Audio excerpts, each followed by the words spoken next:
আজি এনেকুৱা এটা ঠাইত যাব ওলাইছোঁ যেতিয়া ভাৰত স্বাধীন হোৱা নাছিল। 1946 চনৰে ঘটনা। ভাৰতৰ এজন বিখ্যাত আমাৰ মানুহ এজন আহিছিল আমাৰ অসমৰ এটা ঠাইত।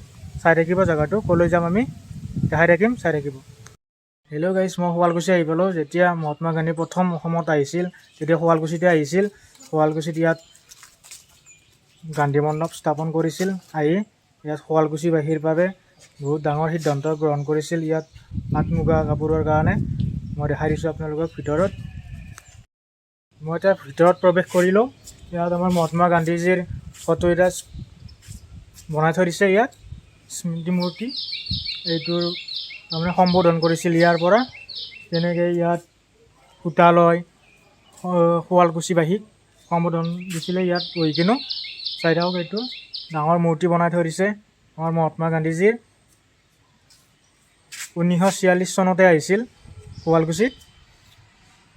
আৰু আগৰ ফালে আছে কেনেকৈ সূতা কাটিছিল লগৰ লগত, সেইবিলাক দেখাই দিম। আৰু কেনেকৈ আহিছিল শুৱালকুছিত, কিহত আহিছিল, গোটেইবিলাক দেখাম। চাই থাকক। আগত আছে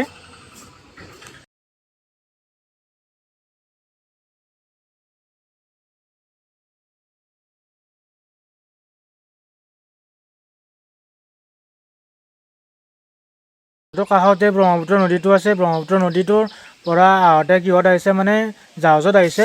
এইখন জাহাজতে আহিছিলে মানে। ইয়াত স্মৃতি মূৰ্তিটো দিয়া হৈছে। ইয়াত সজাই থৈ দিছে। ইয়াত কি সুন্দৰকৈ এখন জাহাজ সিফালে। আৰু এইবিলাক লগত আহিছিল মহাত্মা গান্ধীজীৰ লগত অহা। মই এইবিলাক নাম নাজানো, মই দেখাই দিছোঁ। লগত কোন কোন আহিছিল, এইবিলাক সংঘ আহিছিল লগত, সংগী। আৰু কেনেকৈ জোতৰত সূতা কাটিছিল দেখাই দিছিলে তাতে শুৱালকুছিবাসীক। মই দেখাই দি আছোঁ, আহি থাকক।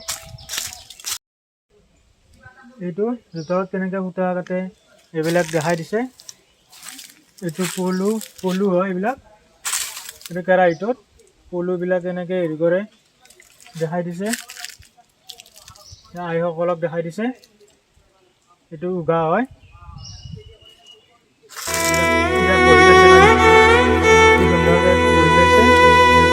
দেখাই দিছে সিহঁতক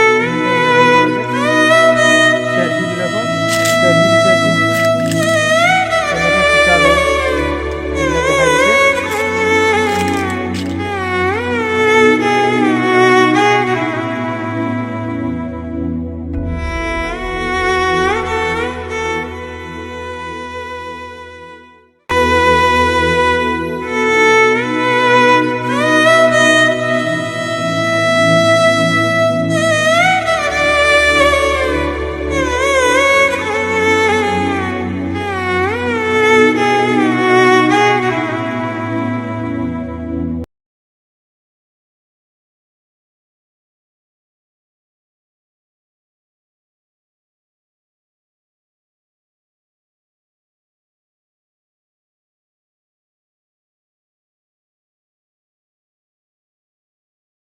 ইয়াত গাছ ৰোপণ কেনেকৈ কৰিব লাগে শিকাই থৈ গৈছে মহাত্মা গান্ধীয়ে। গাছ ৰোপণ যে কৰিব লাগে সেইটো সকলোৱে জানে, কৰিবও লাগে। এইবিলাক গছবিলাক ৰুই থৈ দিছে। এইটো গছ ৰুইছে, এইবিলাক ৰুব আৰু মানে।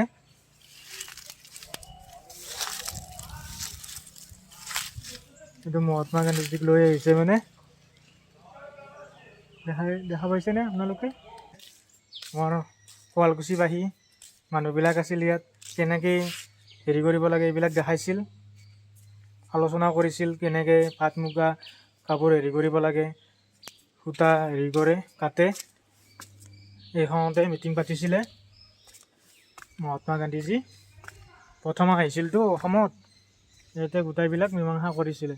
কেনেকৈ কি কৰিব লাগে সকলো মানুহকে বুজাই দিছিলে। আপোনালোকে জানিব, মই দেখাই দিছোঁ।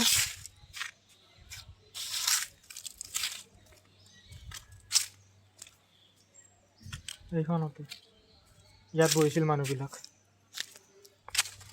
বহিছিল, বহি পেলাই ইয়াত সভা শুনিছিল।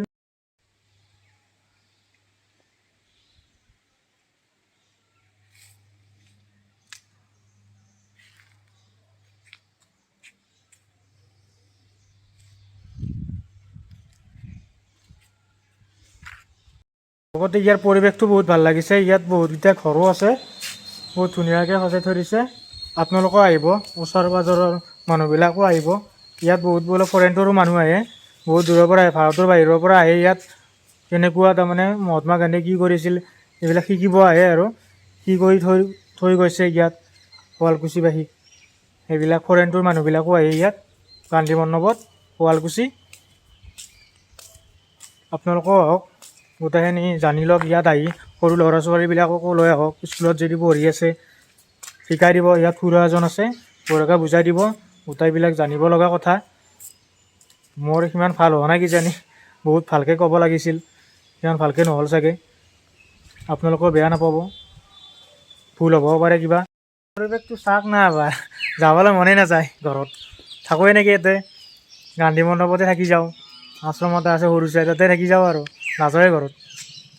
ক'ত থাকিব দিবই আমাক, যাবই লাগিব দে ঘৰত। এতিয়া আহি গ'ল আমি গান্ধী মণ্ডপৰ পৰা ডুবাই নহয় দেই, ব্ৰহ্মপুত্ৰ নদীৰ পাৰ। সেইটো কিবা ডুবাই আন লাগে। এইবিলাক বালাবিলাক নাই এতিয়া বৰ্তমান, সিমান টাইট হৈ আছে, এইবিলাক বালাবিলাক টাইট হৈ আছে। ভিডিঅ'টো ভাল পালে লাইক, কমেণ্ট, শ্বেয়াৰ, ছাবস্ক্ৰাইব কৰি দিব। জয় হিন্দ।